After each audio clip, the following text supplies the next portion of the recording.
তোমার আমার মাঝে দেওয়াল তুলে দিতে ভালোবাসা বলো বউকে কেমন লাগছে আজকে? ভালো হয়েছে সাজানো? পছন্দ তোমার? তুই বল একটু, তুই আমার কাছে আজ বিয়ের আগের দিন থেকে সাজছিস, সব লুকগুলো নিয়েছিস, কেমন লাগলো?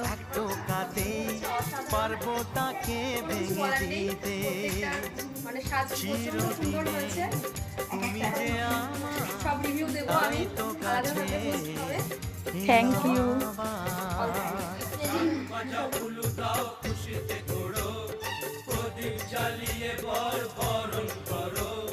শাক বাজাও উলু দাও খুশিতে ঘোড়ো প্রদীপ জ্বালিয়ে বর বরণ করো তুলে নিয়ে যাব যখন ভালোবেসেছি সাত পাকে বেঁধে নিয়ে যেতে এসেছি ও তো